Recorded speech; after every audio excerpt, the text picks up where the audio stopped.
Jumpa kembali di MDT Journal Inspiration of Life. Pagi ini saya mau coba sharingkan teman-teman dengan temanya bagaimana cara perubahan dari jiwa kita yang berupa pikiran dan perasaan serta kehendak kita menjadi kepada jiwa Tuhan. Jadi maksudnya bagaimana cara berubah, dan bagaimana cara berubah ya kita mengantisipasi kehidupan kita itu bagaimana berubah untuk bisa kita hidup sesuai dengan jiwa Tuhan, dari pikiran, perasaan, kehendak Tuhan.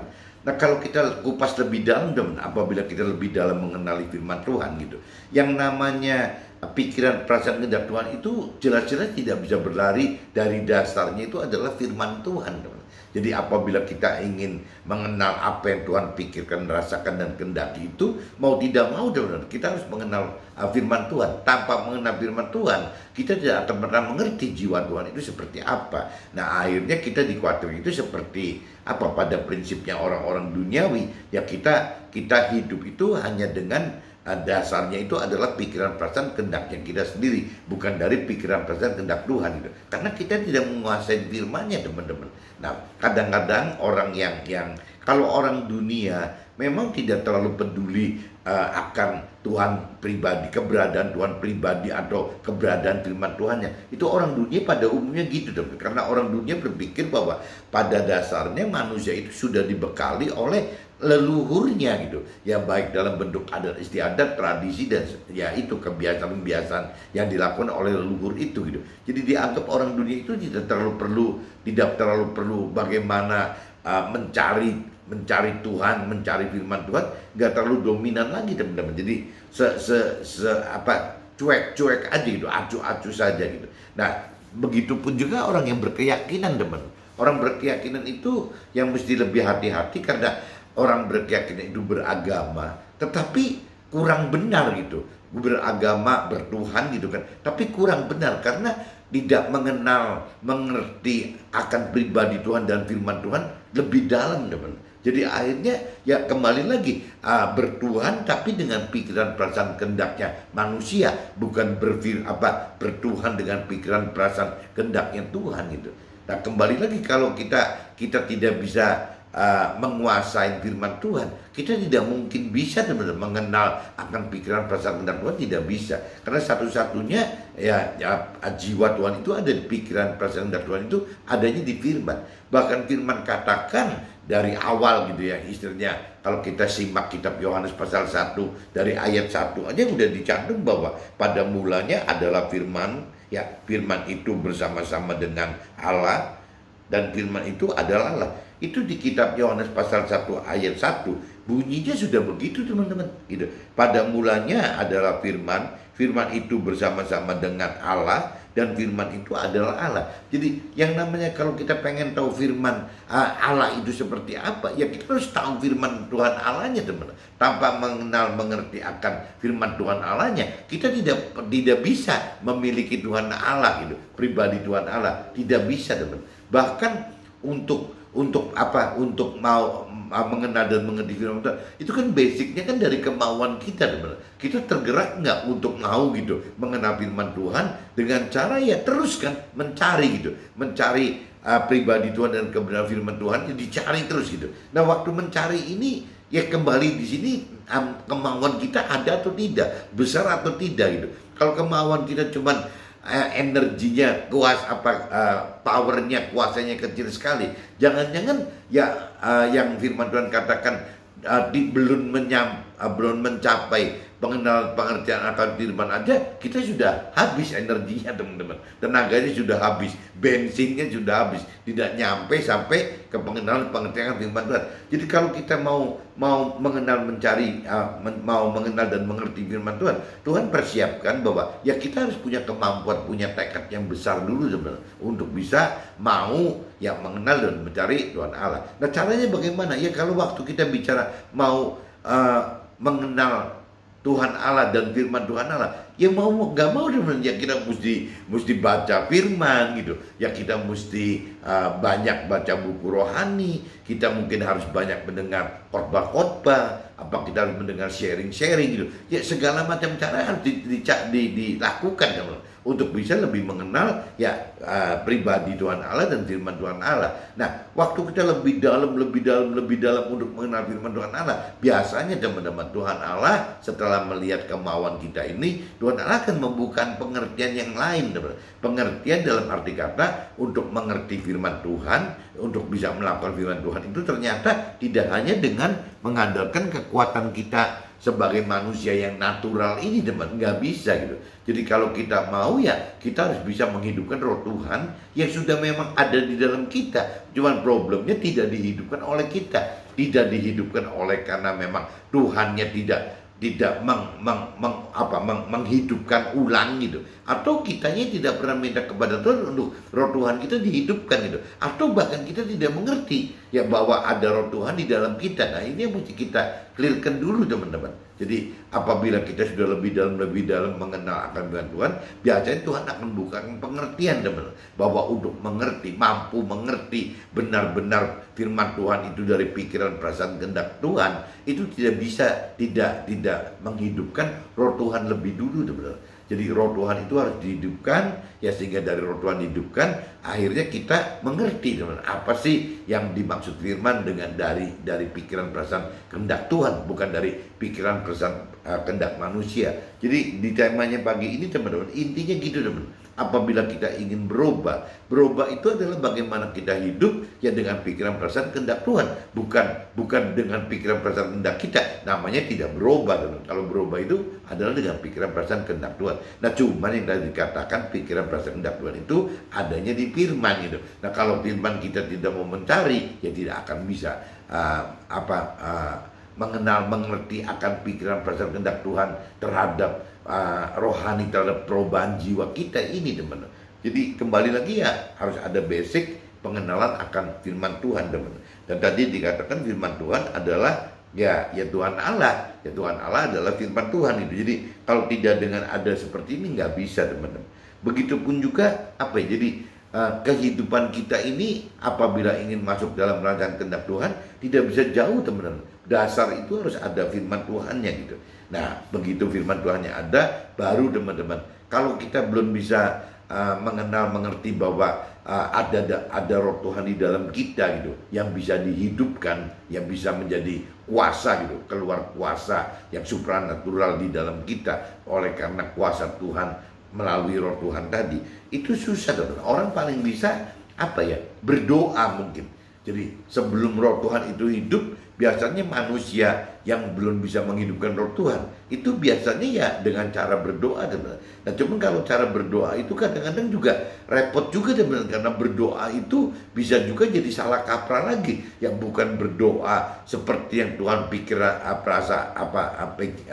perasakan dan kehendaki, tapi berdoa seenaknya kita. Nah, contoh paling gampang teman, kalau bicara doa tanpa roh Tuhan gitu ya, berarti kan doa yang tanpa roh Tuhan itu beresiko untuk bisa berdoa tidak sesuai dengan firman Tuhan teman. Contoh misalnya kalau kita bicara minta kepada Tuhan untuk membalas gitu ya, membalas kejahatan orang dengan pola pikir bahwa ya wajar kan istilahnya, kalau dia sampai pukul saya gitu, paling nggak saya kan mesti marah gitu kan. Kalau bicara wujudnya mungkin itu kalau cerita pukul ya, soal kekerasan gitu ya, wujudnya akan seperti itu. Jadi kita, nah tapi kalau bicara versi firman Tuhan dari pikiran, perasaan, kehendak Tuhan, ya orang yang mukul kita juga jangan dibalas mukul ya, jangan dibalas istilahnya dengan marah-marah gitu, nggak perlu teman-teman.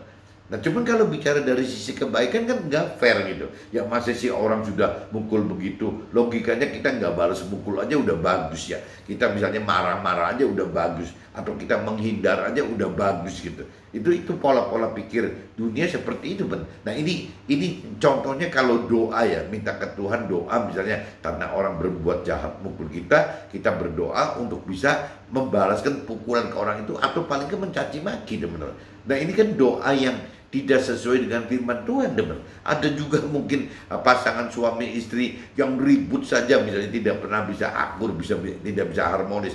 Akhirnya tidak suami atau tidak istri berdoa untuk minta cerai gitu. Nah, parameternya di firman Tuhan kan tidak ada kata cerai, teman-teman. Bagi suami istri yang sudah disatukan oleh Tuhan tidak mungkin bisa diceraikan. Nah, akhirnya timbulnya begitu, teman-teman. Ya, bagaimana caranya kita bisa membedakan doa kita yang benar dan tidak benar, doa kita yang baik atau tidak baik, dianggap oleh mereka yang tidak mengenal mengerti akan firman Tuhan. Berdoa minta cerai itu adalah kebaikan daripada diterusin gitu ya. Akhirnya ribut terus, ya ribut akhirnya anak-anaknya jadi gak keruan semua. Ya kalau dengan porsi kebaikan semacam itu, porsi kebaikan dunia seperti itu, ya rasanya ya tidak sesuai dengan pikiran perasaan kehendak Tuhan, teman. Karena pikiran perasaan kehendak Tuhan tidak mengendaki seperti itu, teman-teman. Nggak sama gitu. Ya sama aja misalnya kalau misalnya berdoa tanpa roh Tuhan soal kerja, soal usaha, ya banyak. Firman Tuhan kan ada bicara dua, tapi kadang-kadang persepsinya gitu. Jadi contohnya orang kerja aja.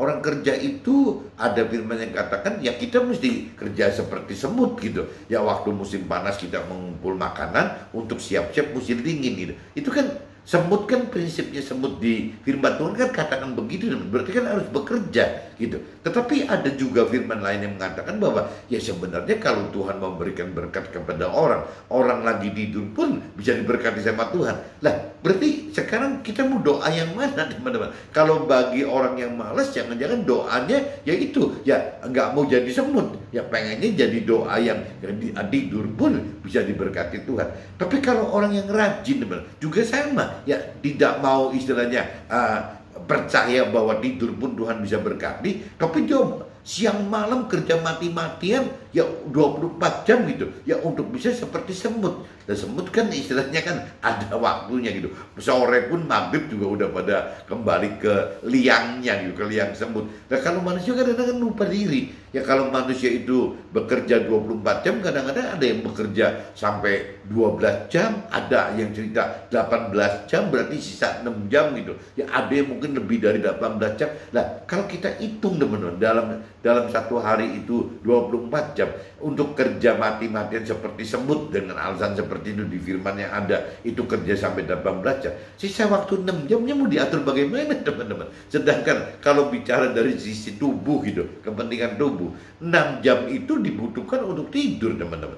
Jadi kalau misalnya 6 jam itu dipakai untuk tidur, terus untuk yang lainnya mana? Ya untuk keluarga mana? Ya untuk bicara kepentingan untuk Tuhan mana? Enggak ada, teman-teman. Karena balik lagi, kita berdoa ya anggapannya bahwa memang Tuhan suruh kita kerja keras seperti semut, akhirnya ya begitu tuh, teman-teman. Ya tidak ada waktu untuk Tuhan, tidak ada waktu untuk keluarga gitu. Ya akhirnya hidupnya berantakan juga, teman-teman. Tapi sebaliknya, teman, bagi yang basicnya pemalas, ya dia akan pakai firman yang mengatakan bahwa ya tidur pun Tuhan bisa berkati, ya dia akan santai-santai aja, bermales-malesan gitu. Ya akhirnya ujungnya juga ya gagal juga, teman-teman. Karena kembali lagi, doanya itu sepikiran perasaan kehendaknya sendiri manusianya itu, bukan dari roh Tuhan. Jadi kembali lagi, doa itu yang lebih sempurna, doa yang lebih dewasa itu adalah doa yang sudah bisa melibatkan dengan roh Tuhan itu.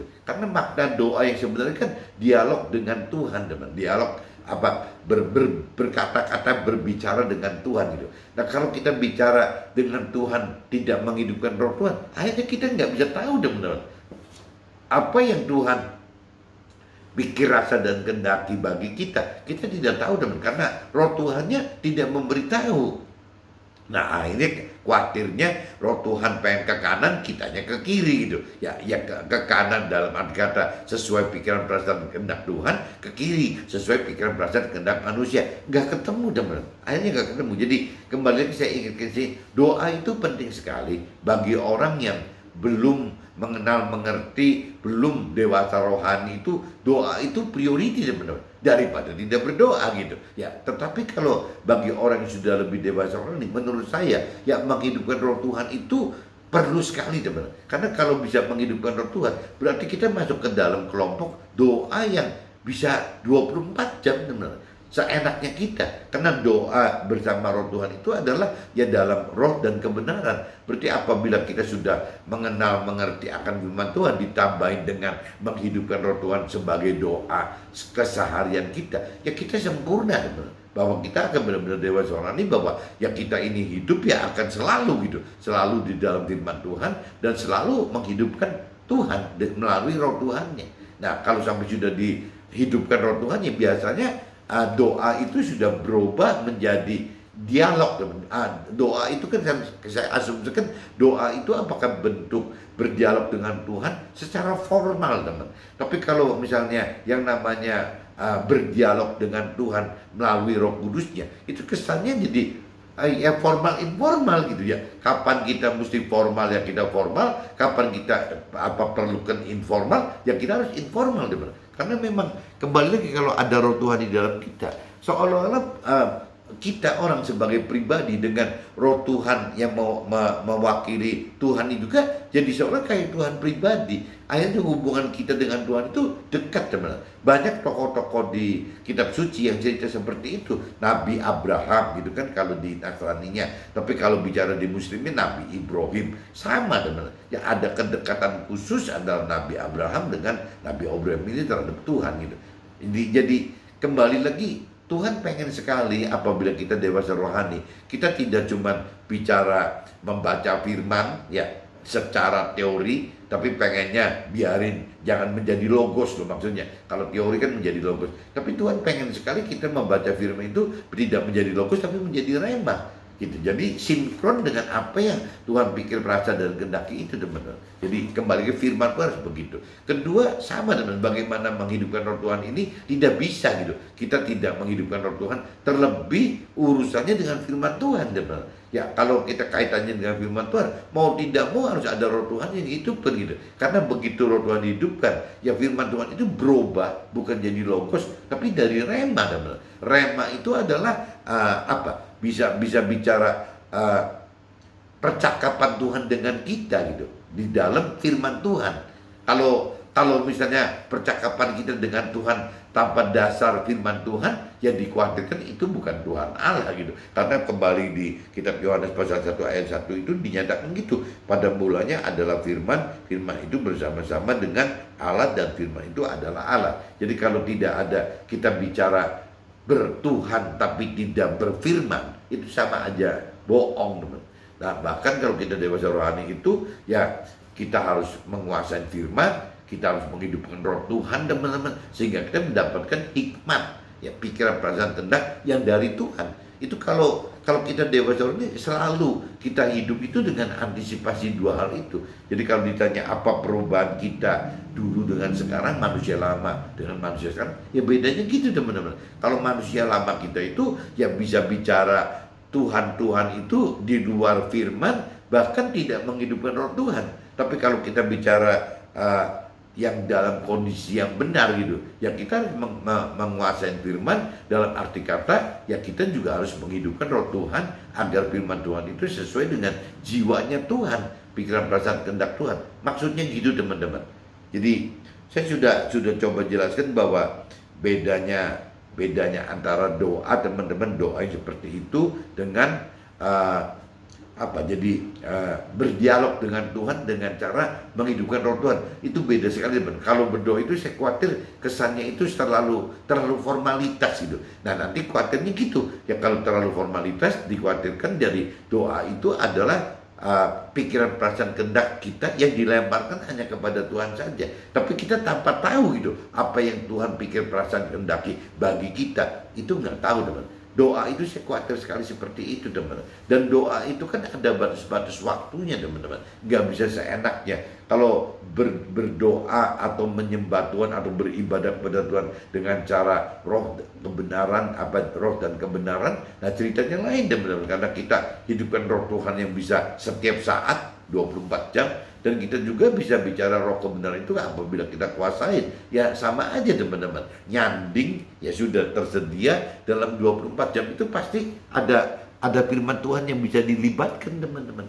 Jadi kalau saya bahas sampai titik ini berarti kita butuh firman Tuhan, teman-teman. Karena firman Tuhan adalah Tuhan Allah. Kita butuh bukan cuma doa, tapi doa yang di drive lagi, diarahkan lagi sampai menjadi sharing, teman-teman. Sharing dengan Roh Tuhan, sharing dengan Roh Kudus, sharing dengan Nur kalau orang Islam katakan. Jadi kita harus ada bisa sharing itu, bisa tukar pikiran dengan Tuhan itu kalau sampai kita memiliki firman Tuhan dan Roh Tuhan, teman. Kalau tanpa memiliki dua itu nggak bisa sharing, teman. Nggak bisa berunding-runding seperti itu gitu, nggak bisa. Jadi tetap kita harus bisa sharing dengan Roh Tuhan seperti itu, dan sharing yang dengan Roh Tuhan ini sebenarnya bisa juga menjadi alatnya Tuhan, teman. Dalam hal kita di marketplace di dunia sekuler, dalam hal memberitakan melalui kesaksian akan keberadaan Tuhan, akan kuasa Tuhan, akan kebenaran firman Tuhan. Itu jadi timbulnya ke situ, teman-teman. Jadi kalau kita sudah biasa sharing dengan Roh Tuhan gitu, pengganti doa itu. Nah, sharing ini bisa kita pakai, teman-teman, untuk ya memberitakan kebenaran firman Tuhan itu. Karena kita ada di marketplace di dunia sekuler, kita tidak bisa, teman-teman, untuk bisa bukan men-sharing tapi mengajarkan gitu. Ya, bagaimana mengajarkan umat sesama kita ya teori-teori rohani atau teologi. Rasanya kita nggak bisa, teman-teman. Orang-orang yang bisa seperti itu ya orang-orang yang punya talenta mengajarkan teologi atau teori firman Tuhan tadi, teman. Kita nggak bisa. Jadi kita ya kembali lagi hanya bisa menjadi alat Tuhan dalam hal memberitakan kesaksian hidup kita bersama Tuhan di dalam jalurnya firman Tuhan gitu. Jadi firman Tuhan dijadikan sebagai peta kebenaran hidup, yang namanya roh Tuhan dijadikan kompas kebenaran hidup. Itu baru bisa kita hidup sesuai dengan pikiran perasaan kehendak Tuhan, teman-teman. Tanpa itu nggak bisa gitu. Jadi kuncinya saya balikin lagi, memang adanya di firman Tuhan, ya adanya di Roh Tuhan. Apabila kita tidak menghidupkan dua itu, rasanya nggak bakal terjadi perubahan itu, perubahan dari diri kita yang lama, manusia lama kita menjadi manusia baru. Itu susah, teman. Untuk bisa berubah itu susah sekali gitu. Saya udah coba jelaskan apa makna tema itu, teman-teman. Nah, sekarang saya coba baca kitabnya dulu aja, teman-teman, biar nanti waktu masuk ke draft siapa tahu bisa lebih jelas gitu. Kitab 1 Yohanes, kitab Yohanes pengertiannya, kitab Yohanes pasal 1 ya ayat 1 sampai ke 28, teman-teman. Nanti disambung lagi ayat 29 sampai ke ayat 51, teman-teman. Jadi total kitab Yohanes pasal 1 gitu. Perikop yang pasal 1-nya, yang ayat 1 itu 1 sampai 18, teman-teman. Firman yang telah menjadi manusia gitu. Firman yang telah menjadi manusia. Pada mulanya adalah firman. Firman itu bersama-sama dengan Allah, dan firman itu adalah Allah. Nah, ini teman-teman camkan bahwa yang namanya firman itu bersama-sama dengan Allah, dan firman itu adalah Allah gitu. Ia pada mulanya bersama-sama dengan Allah, segala sesuatu dijadikan oleh Dia, dan tanpa Dia tidak ada sesuatu pun yang telah jadi dari segala yang telah dijadikan gitu. Dalam Dia ada hidup, dan hidup itu adalah terang manusia. Terang itu bercahaya di dalam kegelapan, dan kegelapan itu tidak bisa menguasainya.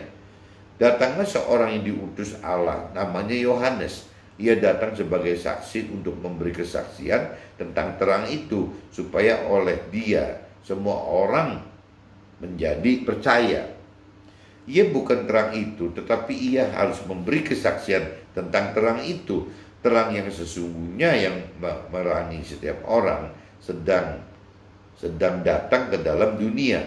Ia telah ada di dalam dunia, dan dunia dijadikan olehnya, tetapi dunia tidak mengenalnya. Ia datang kepada milik kepunyaannya, tetapi orang-orang kepunyaannya itu tidak menerimanya. Tetapi semua orang yang menerimanya dan diberinya kuasa supaya menjadi anak-anak Allah, yaitu mereka yang percaya dalam namanya gitu. Orang-orang yang diperanakan bukan dari darah atau dari daging, ya, bukan pula secara jasmani oleh keinginan seorang laki-laki, melainkan dari Allah gitu.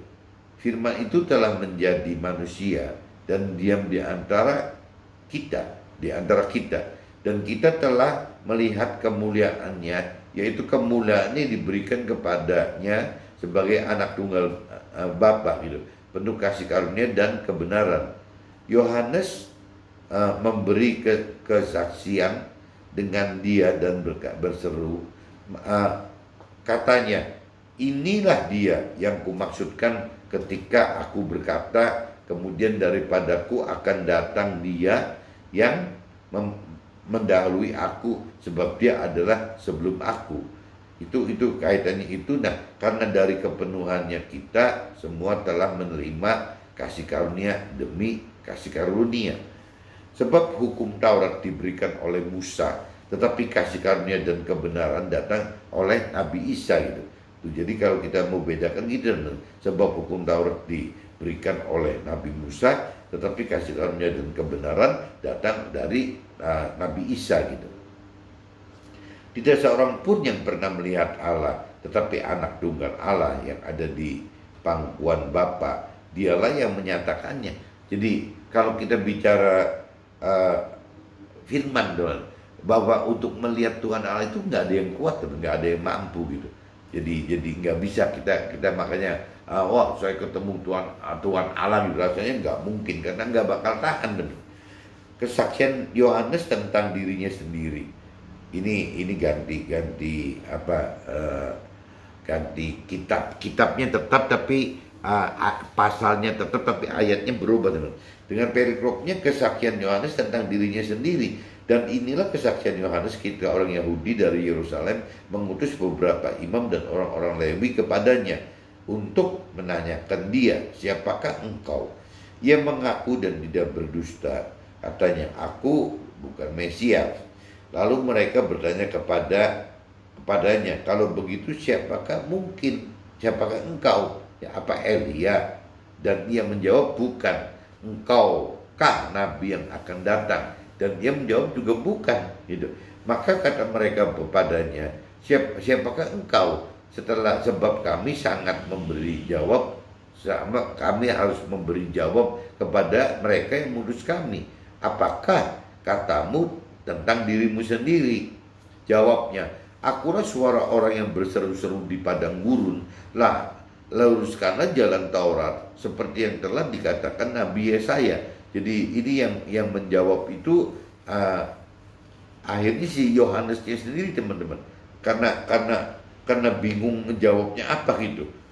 Jawabnya, akulah orang yang berseru-seru di padang gurun, luruskanlah jalan Tuhan seperti yang telah dikatakan Nabi Yesaya gitu. Dan di antara orang-orang yang diutus itu ada beberapa orang Farisi gitu. Mereka bertanya kepadanya, katanya, mengapakah engkau membaptis jikalau engkau bukan Mesias? Bukankah Elia dan hukum Nabi yang akan datang?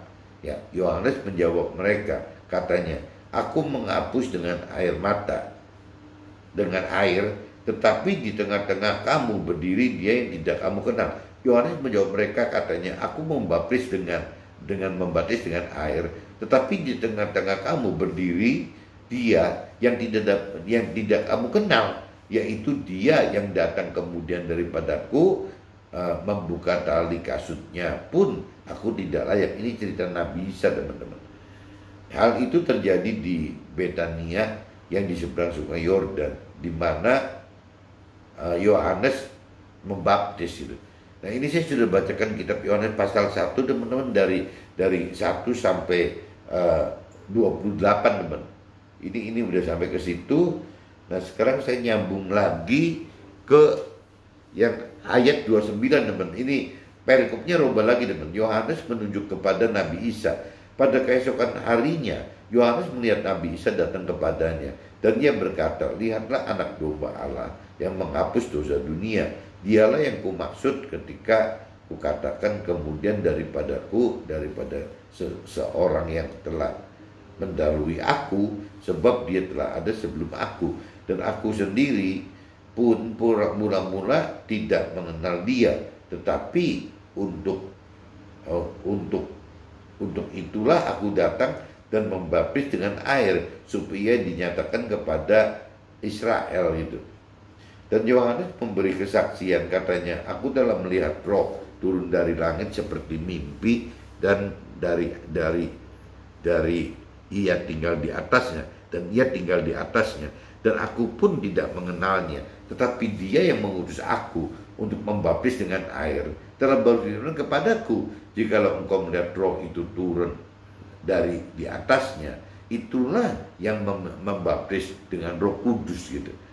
Dan aku telah melihatnya dan memberi kesaksian, ia inilah anak Allah gitu.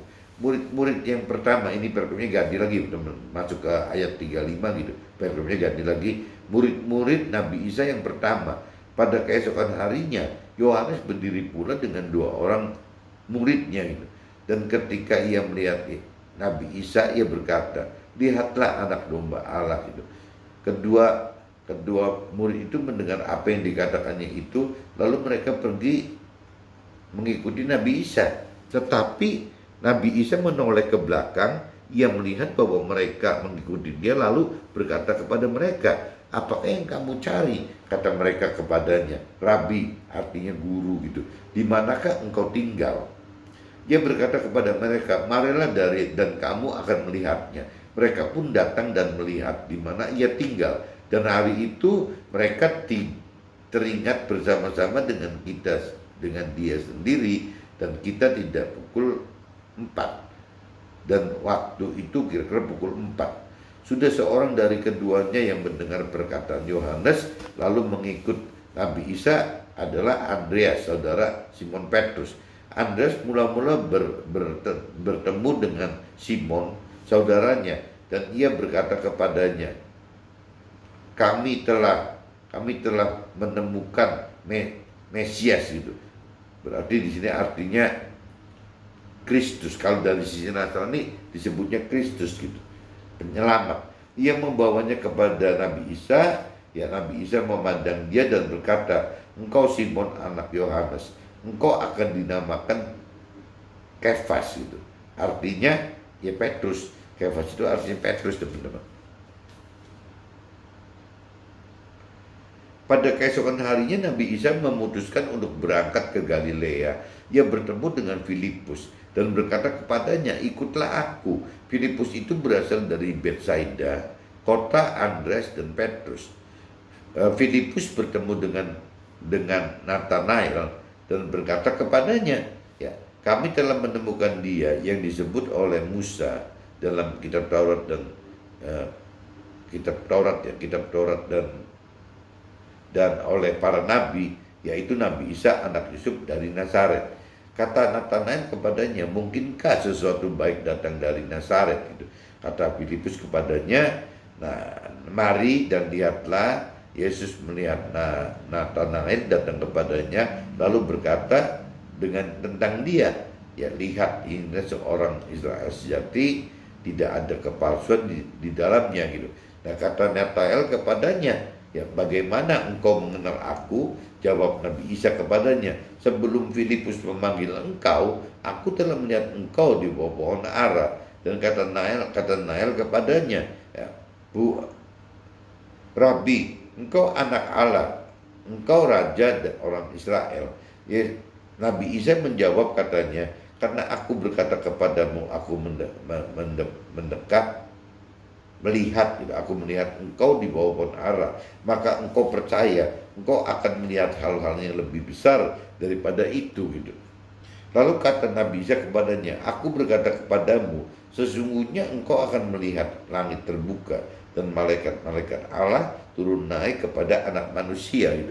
Nah, ini ceritanya saya udah bacakan semua teman-teman di kitab Yohanes gitu. Yohanes 1 pasal 1 sampai 51 udah semua teman. Saya coba masuk ke dalam draftnya saya aja teman-teman. Yohanes pasal 1 ayat 1 sampai 3. Pada mulanya adalah firman. Firman itu bersama-sama dengan Allah dan firman itu adalah Allah.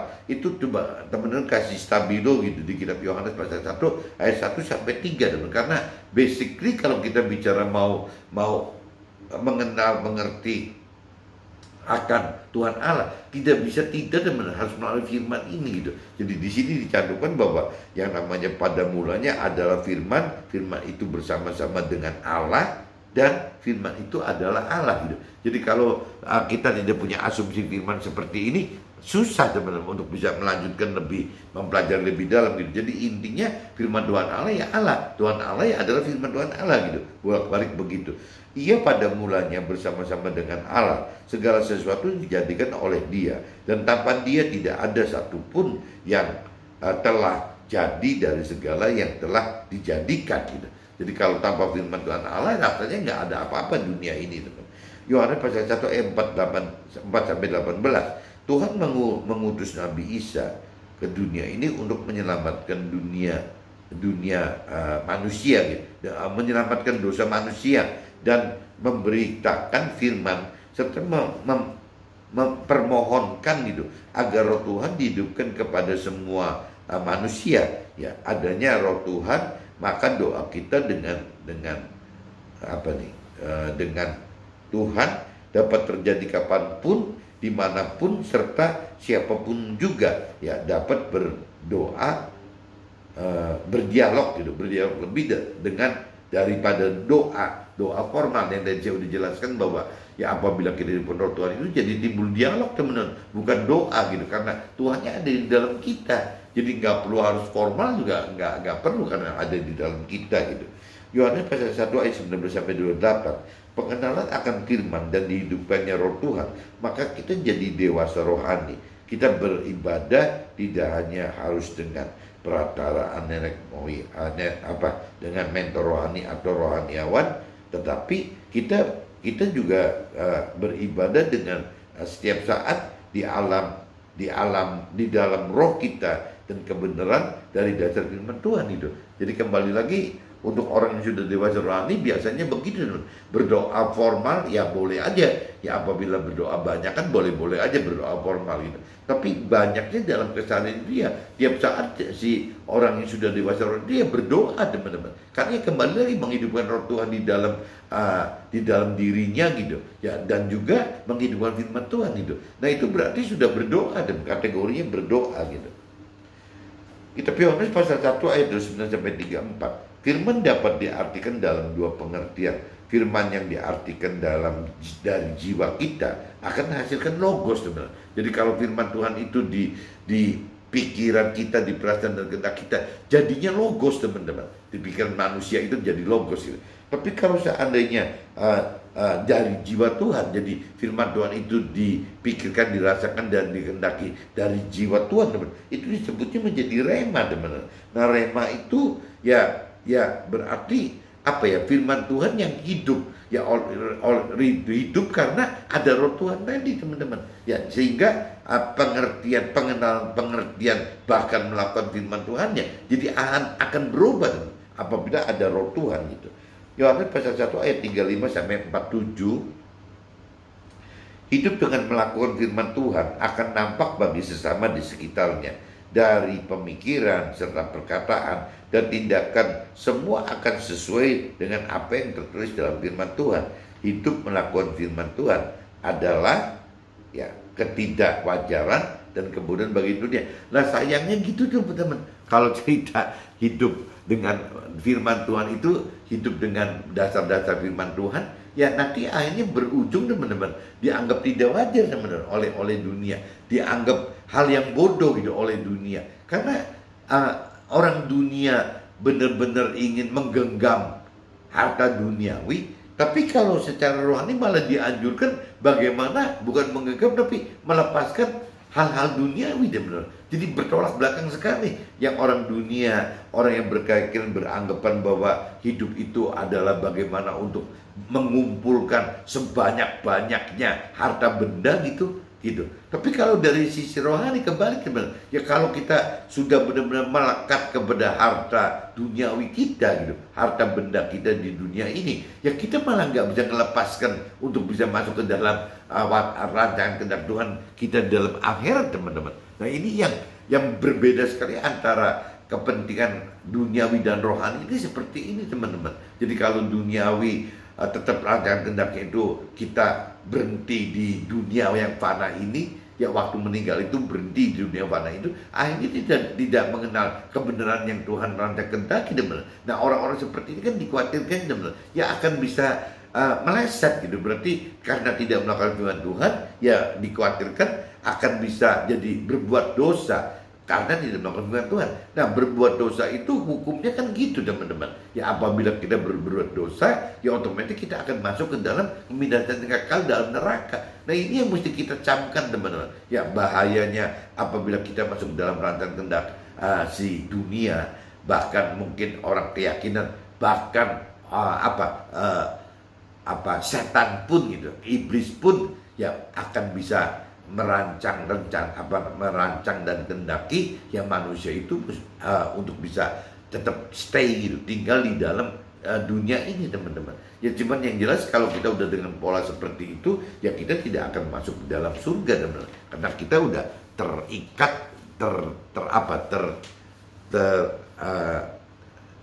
tergenggam gitu kan, tergenggam untuk bisa tidak bisa bergerak, tidak bisa meninggalkan hal-hal duniawi tadi.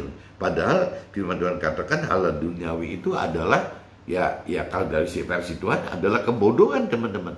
Ya dari sisi rohani beranggapan bahwa hal-hal duniawi itu kebodohan gitu.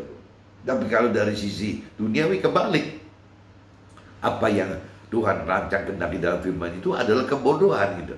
Ya nah ini yang bertolak belakang kan itu teman-teman. Jadi tidak wajar lah orang rohani anggap orang duniawi itu tidak wajar, tapi orang duniawi juga beranggapan orang rohani itu tidak wajar gitu. Jadi memang bertolak belakang teman-teman.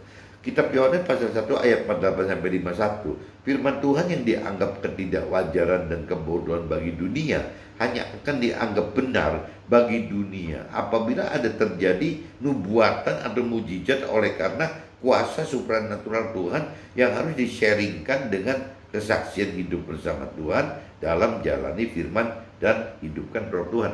Nah ini balik lagi teman, orang-orang dunia itu hanya bisa percaya firman Tuhan dan Tuhan itu apabila memang ada nubuatan teman. Ya dari roh Tuhan memberikan nubuatan, dari roh Tuhan membuat mujizat, itu orang dunia mulai percaya teman. Itu pun juga kalau percaya tidak dengan langsung masuk mencari firman Tuhan, mencari Tuhan secara benar gitu, ya rasanya juga akan sementara saja teman-teman, mendapatkan nubuat ya akhirnya cuma sementara, yang namanya mendapatkan mujizat yang dari Tuhan yang juga sifatnya sementara aja karena tidak ditelusurin lebih dalam teman-teman. Dan banyak teman-teman orang yang seperti itu gitu, yang sudah seharusnya masuk ke dalam kalau kita bicara pengenalan akan firman Tuhan itu kan yang tadi saya katakan tidak bisa cuma sekali, dasarnya harus kemauan. Nah begitu ada pengenalan itu. Nah pengenalan ini terus harus digali terus gitu. Lebih dalam lagi untuk bisa mengenal firman Tuhan. Nanti setelah meskipun waktu menggali lebih dalam itu roh Tuhan belum hidup, ya belum dihidupkan, baru bicara dari pikiran perasaan kehendak kita gitu. Tapi itu lebih baik teman-teman. Ya karena kalau memang kita ulet gitu, kita benar-benar mengasihi Tuhan, terus melanjutkan kedalaman pengenalan firman Tuhan itu, biasanya firman Tuhan akan bukakan teman. Tuhan melalui roh Tuhan itu akan bukakan bahwa ya untuk mengerti firman Tuhan itu harus menghidupkan roh Tuhan, dan Tuhan akan hidupkan roh Tuhan di dalam si manusia tadi gitu. Nah waktu manusia tadi sudah memiliki kuasa yang dari Tuhan melalui roh Tuhan tadi, ya otomatis ujung-ujungnya teman-teman yang namanya keberanian untuk melakukan firman Tuhan juga jadi terjadi teman-teman. Jadi orang yang sudah mengenal lebih dalam firman Tuhan, orang yang sudah mampu mengerti firman Tuhan, orang yang mampu dan berani melakukan firman Tuhan, itu berujungnya gitu teman-teman. Ya bagaimana caranya? Ya mereka akan hidup sesuai dengan ya apa yang Tuhan pikir, rasa dan kehendaki itu teman-teman. Jadi kembali lagi seperti yang di firmannya di temanya saya bikin itu teman-teman, ya seperti itu teman-teman. Jadi bagaimana caranya ya kita berubah gitu dari pikiran perasaan kehendak kita sendiri dari jiwa kita sendiri itu bagaimana kita hidup gitu dengan pikiran perasaan kehendak Tuhan. Itu tadi kembali lagi tidak jauh-jauh ya, kita harus benar-benar mau mencari pribadi Tuhan dan firman Tuhan. Kita harus mau mengenal firman Tuhan dan Tuhan ya, kita harus lebih dalam menggali pengenalan akan firman Tuhan gitu. Nanti berlanjut Tuhan bukakan bahwa untuk dapat mampu mengerti firman Tuhan itu harus menghidupkan roh Tuhan di dalam roh kita gitu. Nah setelah itu terjadi kita punya apa lebih keberanian teman-teman untuk berani melakukan firman Tuhan. Nah itu teman-teman. Jadi paketnya manusia yang hanya mengandalkan jiwa sendiri dengan yang mengandalkan jiwa Tuhan itu bedanya di situ teman-teman. Jadi kalau kita tidak didasari dari firman Tuhan juga nggak mungkin bisa gitu. Dengan kita tidak menghidupkan roh Tuhan juga tidak mungkin bisa teman-teman. Dengan tidak men-sharingkan kejadian hidup kita bersama Tuhan, ya kesaksian hidup bersama Tuhan dan di dalam firman Tuhan, itu juga akhirnya tidak bisa mengasah kita teman-teman. Tidak bisa mengasah kita lebih dalam, lebih meningkat soal imannya teman-teman. Jadi yang namanya kalau kita sudah menguasai, mampu mengerti firman Tuhan, apabila kita sudah menghidupkan roh Tuhan di dalam kita, nah itu teman-teman, kita butuh sharing. Ya, sharing dengan teman-teman kita, sharing dengan teman rohani kita boleh, sharing dengan istilah mentor rohani kita boleh, sharing dengan rohaniawan kita boleh, sharing dengan keluarga kita juga boleh-boleh aja teman-teman. Nah, sharing-sharing semacam ini yang